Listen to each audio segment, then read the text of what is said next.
Dilanjutkan dengan Mauidhatul Hasanah kepada Ustadz Faisal, kami persilakan.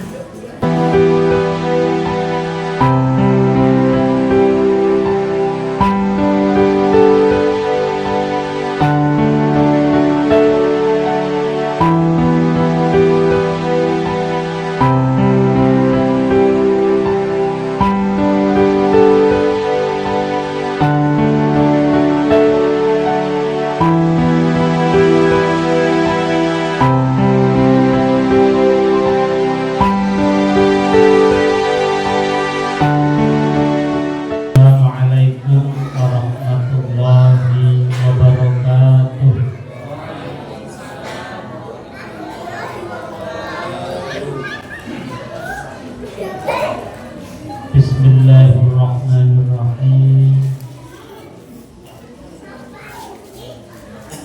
Alhamdulillahilladzi an'amana bi ni'matil hurriyyah. Wassalatu wassalamu ala Rasulillah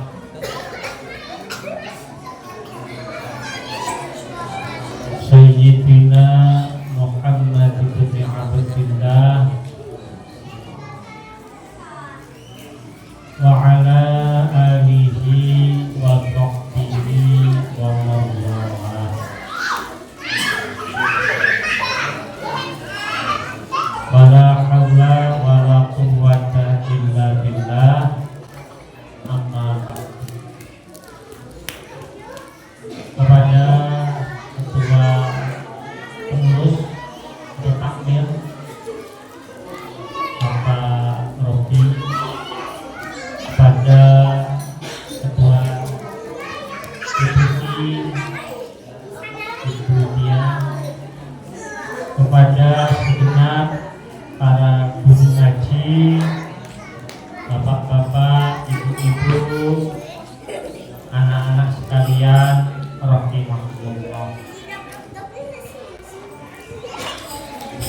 Pada malam hari ini adalah malam 17 Agustus. Insya Allah besok bangsa Indonesia akan memperingati hari kemerdekaannya.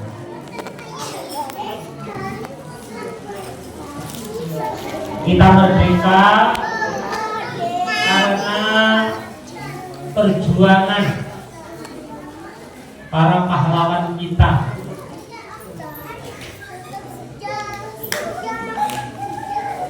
Jadi pahlawan itu dari kata pahlawan, konon begitu. Pahlawan berarti banyak pahalanya. Sebab dalam Islam tidak ada amal yang paling tinggi kecuali mati syahid menjadi pahlawan. Lah pahlawan-pahlawan kita dulu mereka berjuang sampai gugur syahid. Banyak yang tidak bisa menikmati hasil kemerdekaan.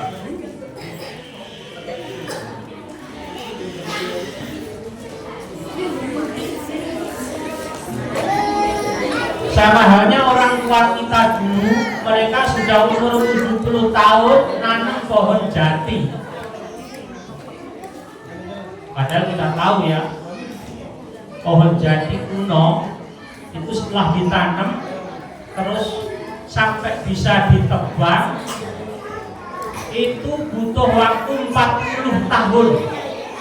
40 tahun ya. Lah orang tua kita yang nanam pohon jati umur 70 tahun, setelah itu 3 atau 5 tahun meninggal, ia nggak bisa melihat apalagi menikmati hasil tanaman pohon jatinya. Mereka tahu, orang tua kita tahu saya nggak mungkin bisa menikmati hasil pohon jati ini, tetapi tapi saya ikhlas melakukan menanam pohon jati ini untuk keturunan saya selanjutnya. Demikian pula pahlawan kita, mereka tahu kalau namanya perang senjatanya sederhana, banyak gugurnya daripada selamatnya. Tapi mereka tetap berjuang ikhlas, memakai prinsip ish kariman au mut syahidan, hidup mulia atau mati syahid. Nah, makanya sebagai bentuk rasa terima kasih kita kepada para pahlawan kita, malam hari ini jamaah Mushola Nurul Mukmin mengadakan peringatan atau ngaji dalam rangka kemerdekaan Republik Indonesia. Insya Allah acara ini diberkahi oleh Allah Subhanahu wa Ta'ala.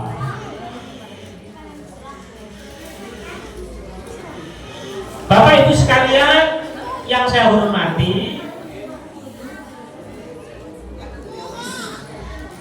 Indonesia merdeka hari apa, Ibu-ibu? Halo, Bapak, hari apa? Jumat.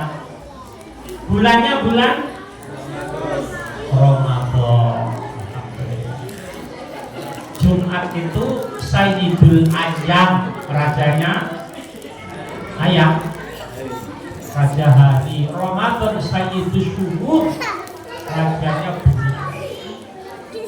Jadi Allah pilihkan memang hari Jumat raja hari, bulan Ramadan rajanya bulan. Makanya dalam fikih sholat itu paling utama sholat subuh berjamaah pas hari Jumat. Kenapa? Jumat mulia.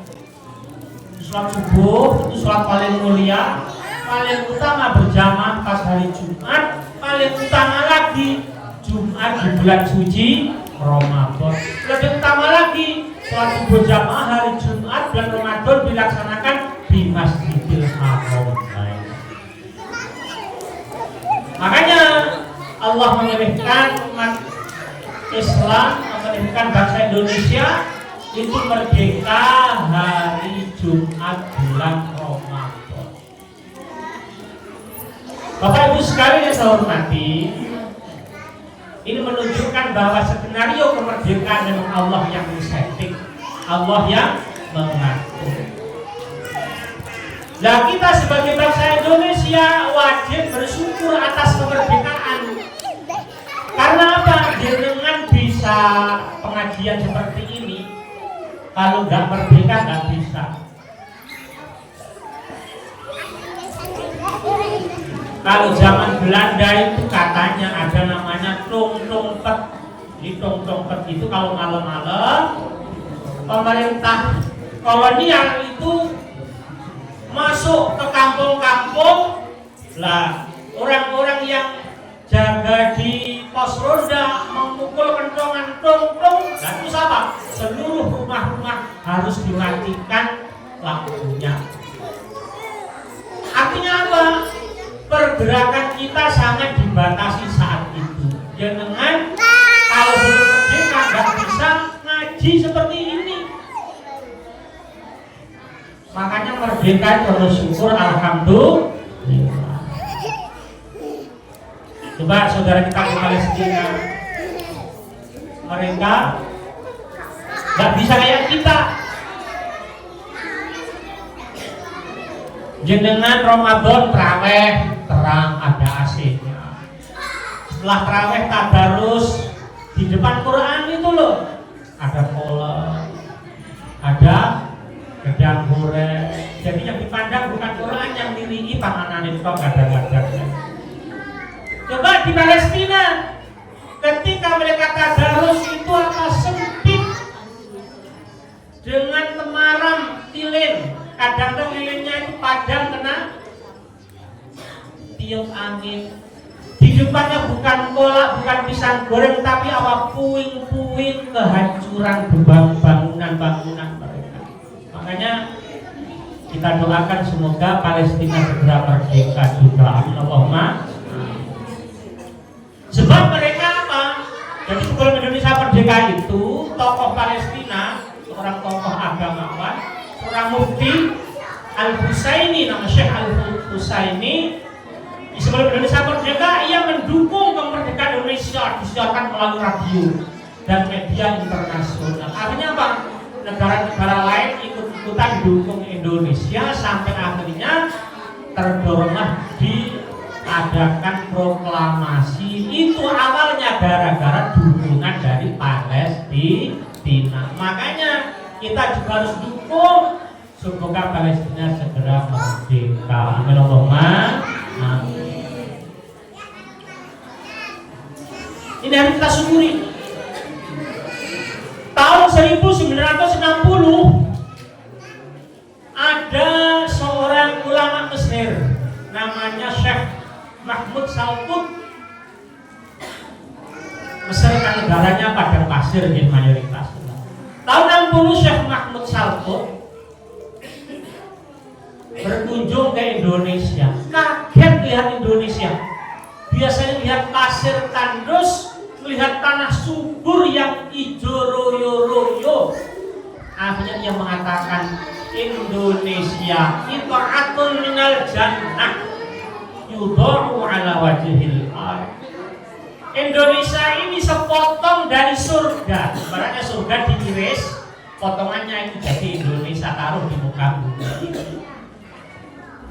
Makanya ada lagu mengatakan orang bilang tanah kita tanah surga, tongkat batu dan kayu jadi tanaman. Siapa yang nyanyi itu Pak?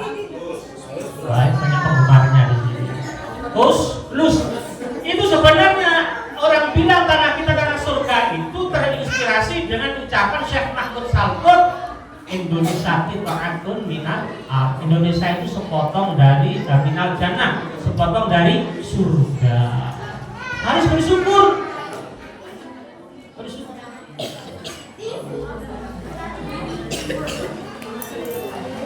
Bapak Ibu sekalian, untuk mensyukuri nikmat kemerdekaan, yang pertama yang harus kita lakukan, kita harus apa? Cinta tanah air. Bisa lihat ibu-ibu ini pakai merah putih kebanyakan Bu ya. Apa kebetulan atau memang dipaksakan?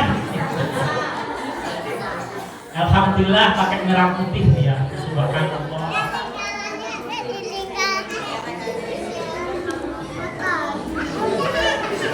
Bapak Ibu yang saya hormati, kenapa kita harus cinta tanah air? Karena cinta tanah air itu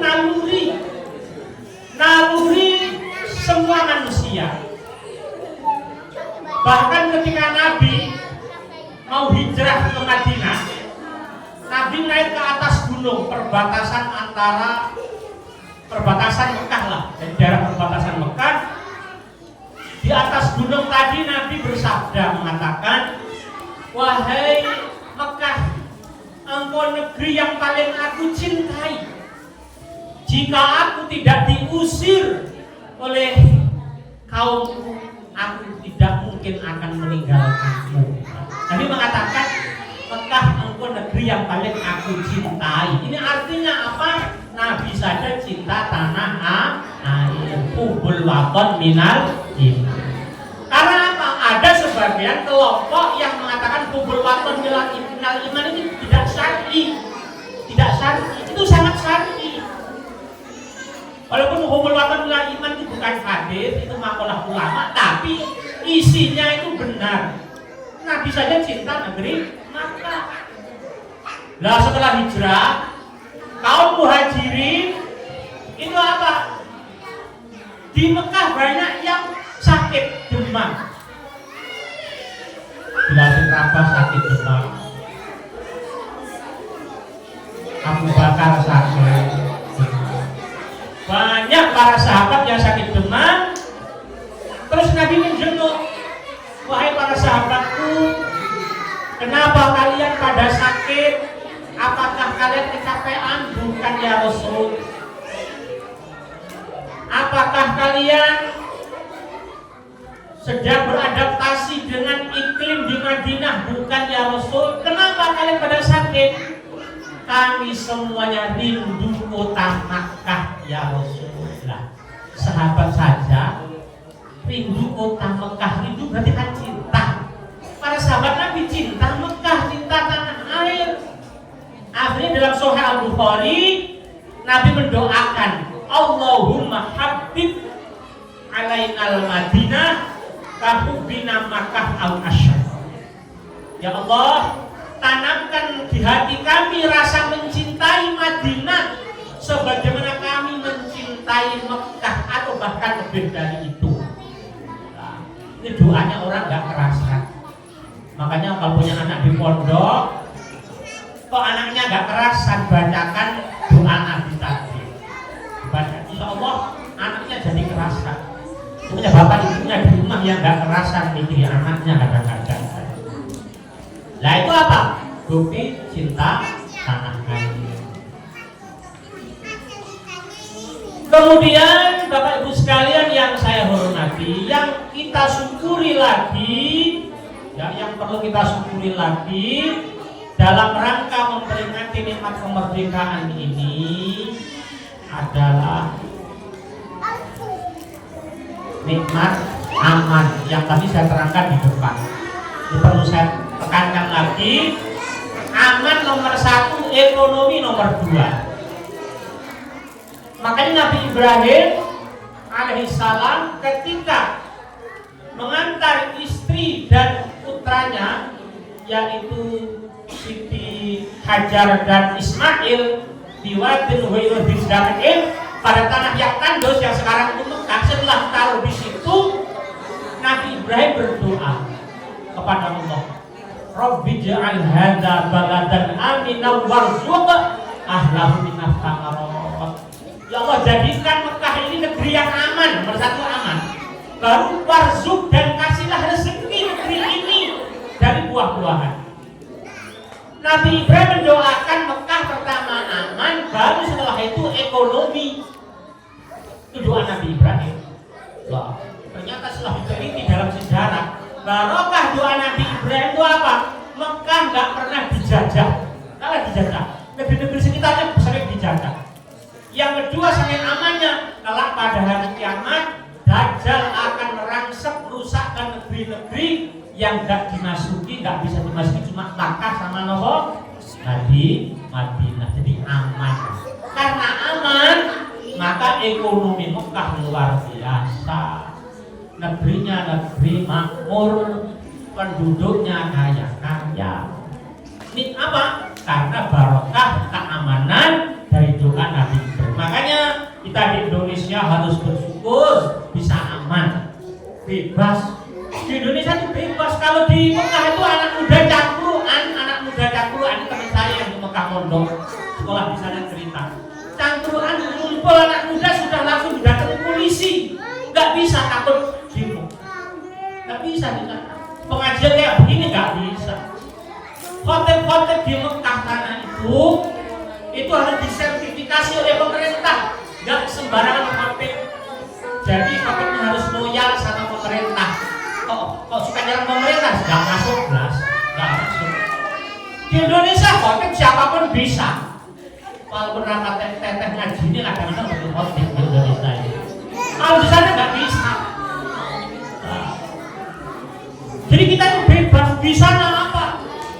Semua serba dibatasi. Indonesia bebas, saking bebasnya apa?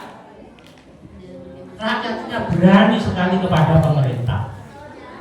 Ini pemerintah dihina-hina, dimaki-maki. Padahal Nabi kita Muhammad SAW bersabda, "Man kariha amirahu syai'an falyasbir." Siapa yang enggak senang kebijakan pemerintah, falyasbir, sabar. Suruh sabar. Maka dalam kamus Ahlussunnah wal Jamaah enggak ada namanya mencaci maki pemerintah, apalagi sampai melakukan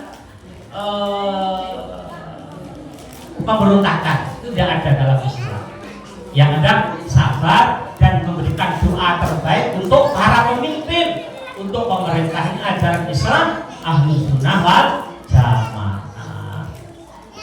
Bapak Ibu sekalian yang saya hormati, saya juga gak lama-lama saya dapat undangan di Labun ini.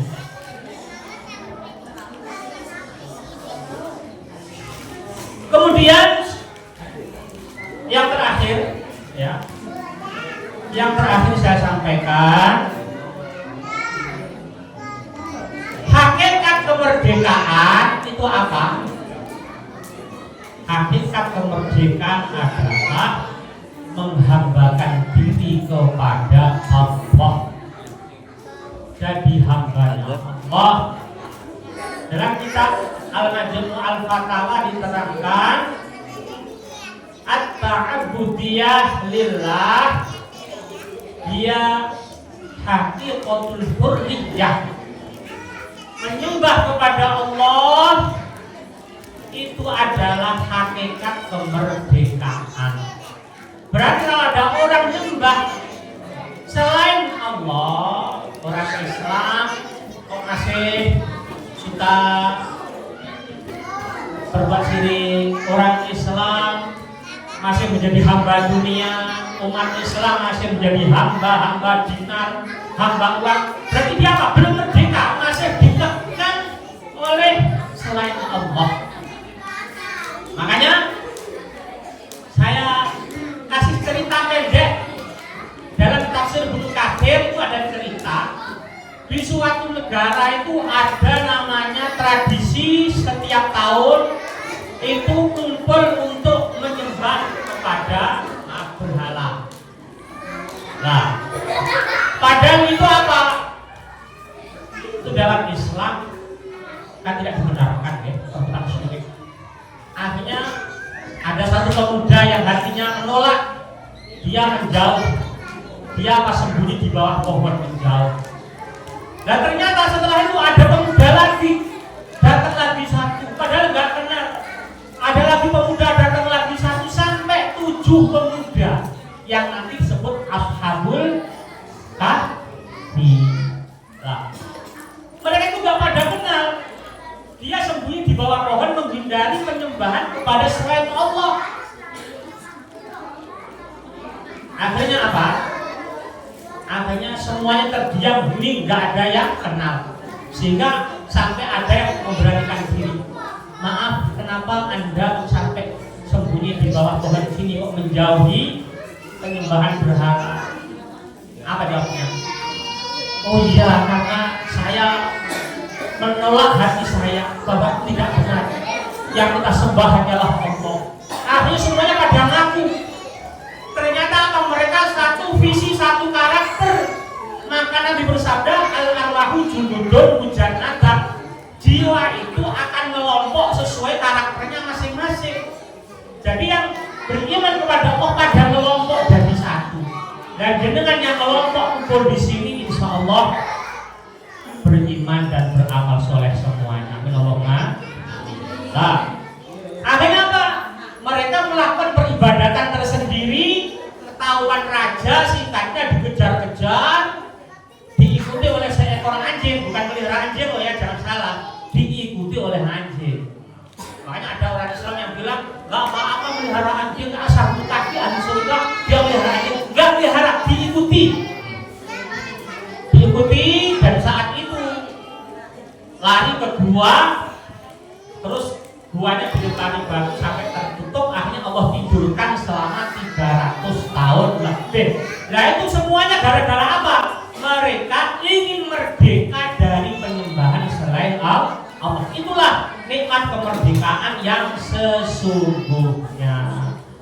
Kemudian cara mensyukuri kemerdekaan kita, mohon maaf, ya harus Islam. Lomba-lomba ya Islam. Gak boleh dalam Islam itu kita melakukan lomba tapi sampai mengorbankan kewajiban. Melakukan karnaval saya menggugurkan sampai meninggalkan kewajiban. Saya nggak ngomong daerah sini, daerah saya di Banyuwangi sana, Ini kalau ada karnaval itu berangkat jam 10 pagi, sampai zuhur. Lah, pada nggak sholat. Lah jam 1 pada berangkat. Lah nanti hampir selesai masuk waktu asar nggak sholat. Mau maghrib baru pulang. Nyampe rumah capek, nggak sholat maghrib. Akhirnya isanya lolos. Bangunnya apa? Jam 10 pagi. Jadi karena kalau meninggalkan sholat 5 waktu. Nah ini bertentangan dengan tujuan mensyukuri nikmat kemerdekaan. Kenapa? Indonesia Allah kasih merdeka tanggal 17. Artinya bagi umat Islam kalau mau mensyukuri kemerdekaan ingat 17 rakaat. Kita syukur atas nikmat Allah. Minimal apa? Rajin mengerjakan sholat 5 waktu. Jangan gara-gara mengadakan armahalan lomba-lomba sampai nggak sholat. Itu kalau orang Islam. Kalau orang Muslim itu kan urusan mereka sendiri. Jadi insya Allah dengan mensyukuri ini Allah akan semakin memberikan nikmat kepada bangsa Indonesia. Dan semoga sekali lagi seluruh mujahid, seluruh pahlawan syuhada yang telah memperjuangkan negeri ini sehingga bisa berdiri republik tercinta ini, semoga para syuhada tersebut akan diterima dengan tenang masuk surga Allah Subhanahu wa taala. Al-Fatihah. A'udzubillahi minasyaitonir rajim. Bismillahirrahmanirrahim. Alhamdulillahirabbil alamin arrahmanir rahim maliki yaumiddin. Iyyaka na'budu wa iyyaka nasta'in ihdinas siratal mustaqim. Siratal ladzina an'amta 'alaihim ghairil maghdubi 'alaihim waladdallin. Demikian yang bisa saya sampaikan. Kurang dan lebihnya mohon maaf. Usikum manasibi taqwallah. Wallahu muwaffiq ila aqwamit thoriq. Wassalamualaikum warahmatullahi wabarakatuh.